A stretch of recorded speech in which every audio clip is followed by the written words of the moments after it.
Tantak, Uraren Euskal Agentziaren podcast ofiziala. Ura da, gu gara.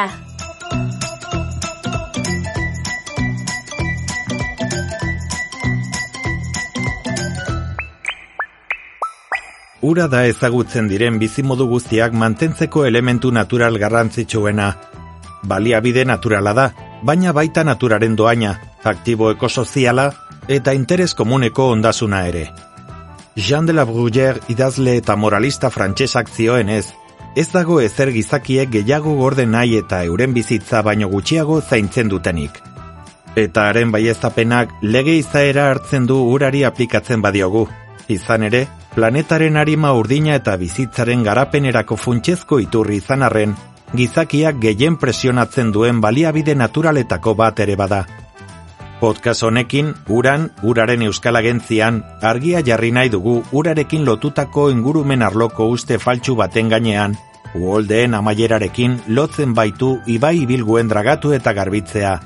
Baieztapen horrek ez du funtsik hidrologiaren ikuspegitik, baina gure iruditeria kolektiboaren parte izan da azken hamarkadetan alere.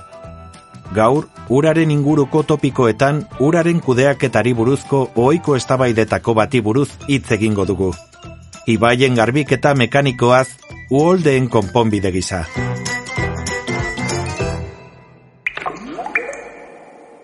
Uraren Euskal Agentziaren Tantak podcastak aurkeztuta, Flubiotopikoak. Flubio zer? Flubiotopikoak, uraren inguruko topikoak. Urari buruzko uste okerrak, alde batera utzi beharrekoak.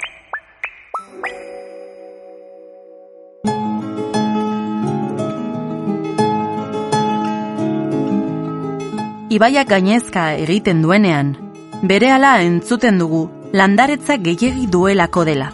Eta beraz, ibaiaren garbitasun faltarekin lotzen ditugu uholdeek eragindako kalteak. Eta ez, adibidez, ur goraldien errepikapen naturalarekiko erabilera kalteberen esposizioarekin, ibaien uholde lautadetan jarrita. Uraren esparro zuzentaraua indarrean sartu zenean, 2000 urtean, Europar Batasuneko herrialdeok funtsezko kudeaketa eredu bat ezarri genuen urmasen egoera ona berreskuratzeko eta mantentzeko.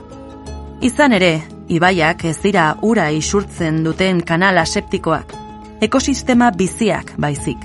Horregatik, bai ibaiak garbitzearen eta ibilgua landaretzarik gabe uztearen alde egiten denean, bai igaduratik eta uholdeetatik babesteko harrilubetak eta kanalizazioak eraikitzen ditugunean, jakin behar dugu inpaktu ekologikoa dagoela eta kaltegarriak izan daitezkela uholdeetatik babesteko.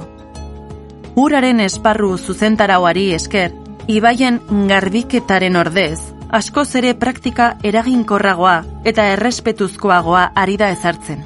Leheneratzea, kontserbatzea eta mantentzea.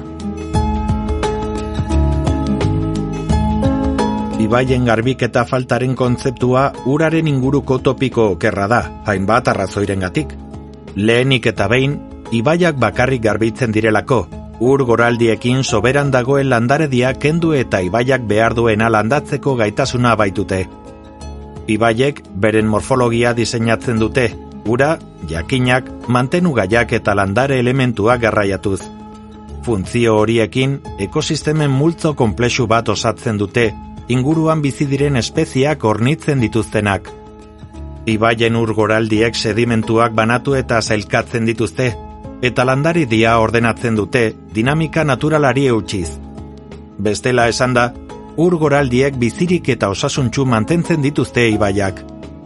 Izan ere, gizakiek erregulatutako ibaietan arazo gehiago sortzen dira, ibaia bere kabuz garbitzea eragozten dugulako, eta espezie inbaditzaile eta kaltegarriak finkatzen laguntzen dugulako, bai florari, bai faunari dagokionez. Bigarrenik, akatsa da ibaien garbiketa mekanikoa. Kalte geomorfologiko eta ekologiko larriak eragiten baitizkie ibaiei. Ibaia dragatzean, landaretza gehiegi ezabatzen da, eta ez oso modu selektiboan, gainera. Eta izaki bizidunen habitata suntsitzen da. Horrek ingurumen inpaktu handia eragiten du ibai ekosistema osoan, eta ondorio itzuli ezinak eragiten ditu askotan.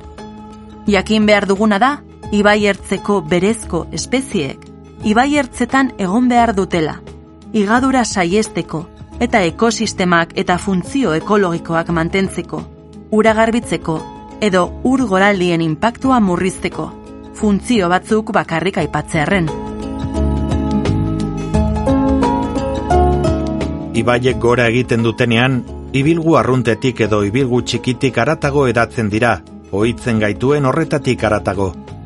Beraz, gainezka egiteaz gain, Uholde Lautadaren zati baten aldi baterako okupazioaz hitz egin beharko genuke.